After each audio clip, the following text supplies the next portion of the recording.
I've been playing a whole lot of Tarkov with guys who are new to this game, and the one thing I've been noticing is that they're struggling with the glorified hardcore Tetris we know as inventory space. So today, we're going to go through Hoarding Efficiency 101, aka how to put the maximum amount of shit into the least amount of squares. Some bags are significantly better than others, not only in their value in ruples, but also in carrying capacity.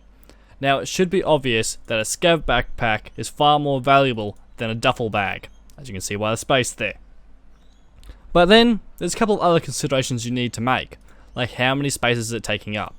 As you can see, the scav backpack takes up 4x5 and only holds 4x5. But then there's bags such as the army bag and the sling that actually take up more space than they hold. And this is really the ultimate sin to a hoarder. And then there's other bags which have far more value, like the Beta 2, because they don't take up 5x5, but they hold 30 squares, or 6x5. On this topic of bag space, a convenient way to store your bags is to just stack them on top of each other. And this can go on indefinitely. Now, with the final backpack you have in this massive stack you'll eventually gain, I like to actually fill with items I'm not going to use. So these helmets have value, but I'll only use them in high tier runs, so for now, they're left in there where I can grab it at any time, and I get to stack my bags without wasting space in my inventory. Vests are incredibly useful in Tarkov and within your stash. Half the vests, such as this GSH and the Scav vest, will hold the same amount of squares that they take up, and the rest tend to hold more space than they take up. For example, the Triton rig. Now this can be used for great effect as a storage device and for storage efficiency. So the Triton rig, as we use for this example here, holds 20 squares. However, all its slots are 2x1. If you don't have a magazine case or you want to have a bit better organization, this is a great way to put 8 of identical magazines into one vest, simply so you know where they are, you can grab them whenever you want. Now, higher tier rigs actually are a bit more complicated. So we have the Mark III and the BlackRock here. Now they're almost the same, however the BlackRock has an additional slot which is a 2x2, which can hold useful things such as pistol cases and helmets. So for me, the BlackRock vest has more value as a storage device than the Mark III, as the Mark III can only really hold magazines or grenades, which I'll show you in just a moment. In this case, I'm using the Mark III to hold all my gun items, so scopes, grips, etc., because that's the most useful use for it for me. And when it comes to other vests, which was originally BlackRock, I've now switched to AVS because these rigs can hold 2 pistol cases as well as other items. So, this will depend on your personal view, but I think the BlackRock has more value than the Mark III, but ultimately, they both can be used to expand storage in your inventory. There are multiple armored rigs that will hold more squares than even the BlackRock, and I will use these purely as storage containers and armor for lab runs. The main reason I use them on labs runs is the sheer amount of valuable loot you can collect in that map, and maximizing your carrying space is important. Now, armor takes up a lot of space within your inventory, so why wouldn't you use purely armored rigs? An astute question if I say so myself. The main reason is armor can cover more of your body, and have more health and a resistance to a large amount of calibers. So, for example, these are, I believe, tier 4 armor. So tier 4 armor. Now, this covers the exact same amount of space, but it's a class 6 armor. So it will take a lot more calibers than that will, and resist a lot more damage, which is going to benefit you, because that is the difference between life and death.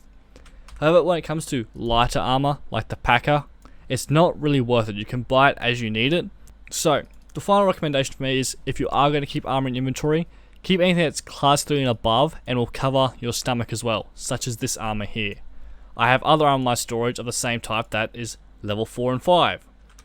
And that's going to maximize the benefit you get from having these and how they can save your life in raid to the amount of space they take up. There's a couple of things you can do to minimize the space taken up by guns. First of all, always fold the gun's stock.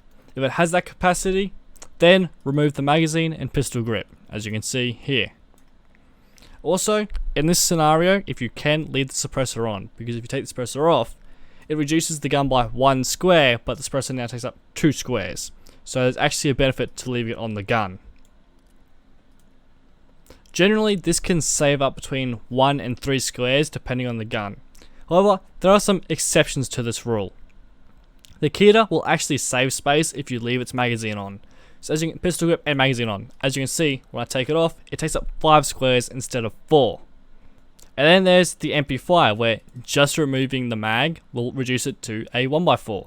If I take the suppressor off, it would be a 1x3. So if you want to put an MP5 in storage that you found in raid, take the magazine out.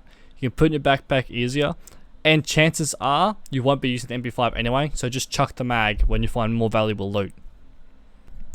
Now, weapon attachments have a few cheeky breaky ways to store them.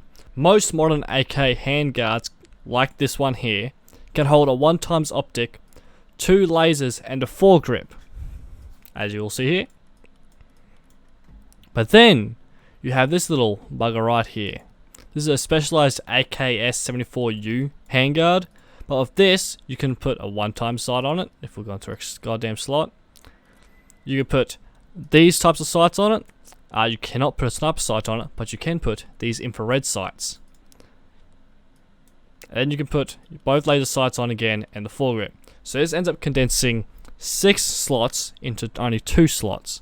And the other benefit of this is, under normal conditions, you cannot put a thermal sight into a beta container. However, if you put this in, you then can. But you can make it even smaller.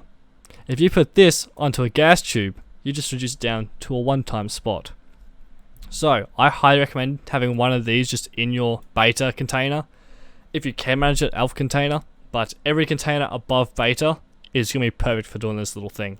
You'll be able to get yourself a whole lot more loot every raid, and you can get more valuable loot, like these 100 grand sights.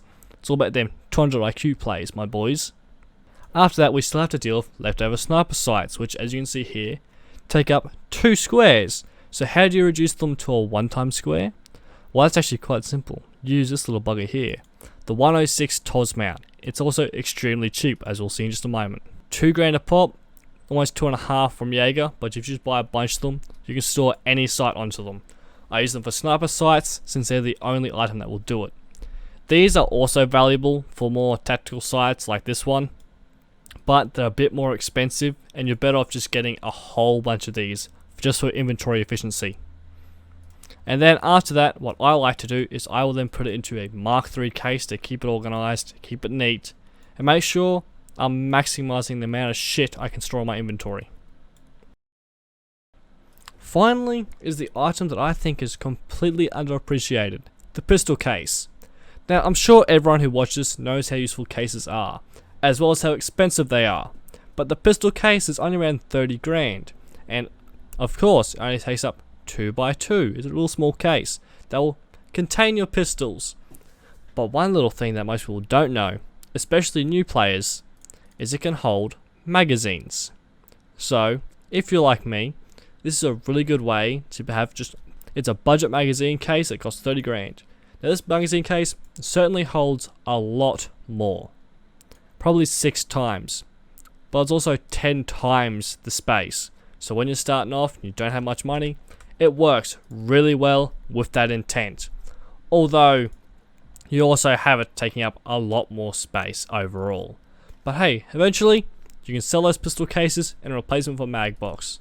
Other than that, you can also use it to store your more complex pistols, your elegant designs when you get cheeky breaky on every map at midnight. This has been the Fair Dinkum Guide to Tarkov, Storage 101. If you enjoyed this guide and found it useful at least in some way to help you keep more stuff in your inventory so you're less worried and less cramped in here, share it along to others you think could really help. Other than that, I do plan on making an entire guide series. What's next will most likely be some sort of gun guide, and the most common question I get is what's a really good budget build, so I will do a whole bunch of different types of budget builds and cram into one video. Other than that, have a good one. This is Fair Dinkum Dave out.